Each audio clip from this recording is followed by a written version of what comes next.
When was the first day of Ramadan? When will Eid be? All depends on the moon. When will the moon be sighted? Assalamu alaikum and welcome. This is the only way up. So this year, Ramadan was split. Main reason or main conversation was around the observatories and human sighting. That was it even possible? Was it humanly possible to see the moon on the day as many Muslims were starting Ramadan based on observatory calculations? First question is, how do these observatory calculations work and how accurate are they? Is there a margin of error? Yes, Arkham Shani. Yeah, so I think this has become the topic that comes up every year. Um, so what you have is we have a lot of calculations which tell us when the moon will be born, where you can be in the world and where you can physically see the new moon, how long does it take for the human eye to be able to see a new moon, what conditions are required. And over many, many years of collecting this data, we get these graphs, we get these charts, which a lot of people use. However, look, with any scientific perspective or any scientific approach, you have to accept that there's a lot of assumptions, there's a lot of calculations that are using data where the data is either incomplete or it's not completely 100%. And that's the nature of science. Science is based on, you experiment and you see what comes from it. So what you find is the charts we find, these graphs you find, you have to accept that there's an element of error in them. And in fact, even the people that create these charts, they say that as well. There's an element in them. So for example, we know when the moon is born because we track the movement of the earth, the movement of the moon, and we've got about 150, 200 years of observatory data. So despite this, there is some small element of error. However, like within a number of hours, potentially the moon is born. I think the challenge you really get now is after the moon is born, when can you see, when is it clear to see the moon? This is where there seem to be significant differences. There seems to be significant different approaches. And actually, this is where the dispute really is because you've got, different schools of thought. You've got some, we should just follow what science says, irrespective of what witnesses say. Then you've got other people that look, the witness statement has to be taken over the scientific approach because the scientific approach isn't definite in the first place.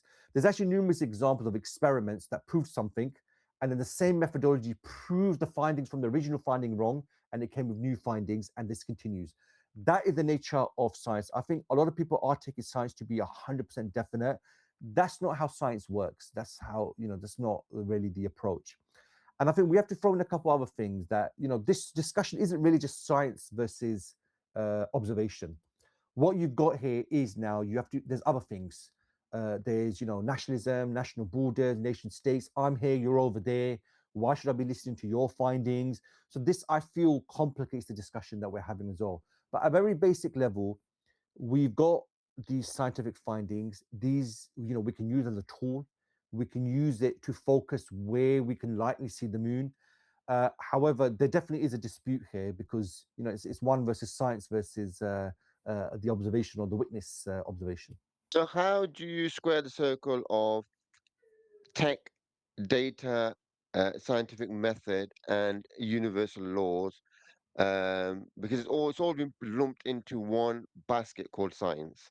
So universal laws of gravity. If someone said, "I seen a person float up and shoot someone and then float that back down," I imagine his dalil would be rejected because it's going against the universal laws. But on this in this area, it seems as though the witness can override because this data has a margin of error. How do you break this down, or where's the line that you can clearly see one is universal law and one is scientific data which has a margin of error? Hmm.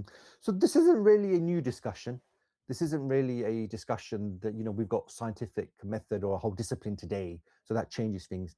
Even at the time of our Prophet ﷺ, you had experts in astronomy.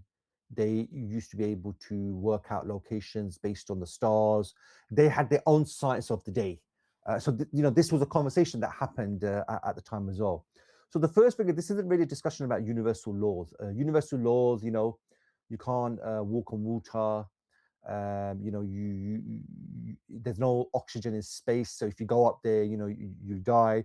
These are things that have been proven via observation, and then afterwards experiments have been done as well. But these are in origin proven via observation. We've been there, and over a period of time, we can document that if you do X, these are the possible options that will occur. I think the challenge you really get is we worked out the moon's born around a certain time. That's fine. Where there's a difference now is okay, how long or how old does the moon have to be for the human eye to be able to see it? And science has its view, and it says that it takes about 15-ish hours, although there's a big dispute over this. And even for you to sight the moon when it's new, a lot of things have to come together. The air, the time, the angle, where you are in the world, all of these sort of things. So what it seems to be is when the moon is new, most people who follow the scientific approach, they refuse to accept any witness statements whatsoever. So effectively, they've made science the arbitrator here. Then you've got the opinion, which is the Islamic opinion, which is that it needs to be cited. And as long as the person is trustworthy, he is not known as a liar, you have to take his statement. And this is historically what's been the approach. This view we have where I'm in the UK, you're in France, you're in the Middle East, so I got to take somewhere where I am, that's not really an Islamic basis because these borders, these nationalities aren't really recognized. You'd think in the modern world with the technology we've got, we can like see the moon and we can inform the Muslims across the world. So really, technology should be used like that. So you can use tools. If you've got a telescope, you can get it out. You can look at the skyline around the time of Maghrib to see if you can see the moon. Once you've seen the moon, then you need to, physically see it with your eye as well. I see on some websites people take a picture, so this is how you use the technology. What you can't do is where the science and the technology completely overrules the witness statement. So what you can't say is, well, science says X, because when they're talking about science, they're not talking about universal laws. What they're saying is, according to our calculations, the moon is too young for you to see it. And that's actually not correct. That's actually not the Islamic approach. We've got examples at the time of the Prophet ﷺ where they were continuing to fast because they believed the moon for the end of Ramadan had been sighted. Bedouins came in from the desert and they said, we've sighted the moon, so we're not fasting. So the Prophet ordered them to break their fast. So as long as it's been sighted, and you'd think in the modern age, anyone who sights it can take a photo, you could put it online, it could go around the world, people could sight it in different places. That's really how we should be using technology. Not where, well, according to my understanding of science, you physically couldn't have seen the moon, therefore I'm not going to accept it. That's not really the correct approach. Yeah, and I think there's a third aspect that sort of falls into this in terms of uh, person seeing it. Actually, how do you verify? I think that's a big sort of question on people's mind because I think it becomes a day is given to Saudi, and and then they're seen as the leadership of Saudi is seen as not trustworthy.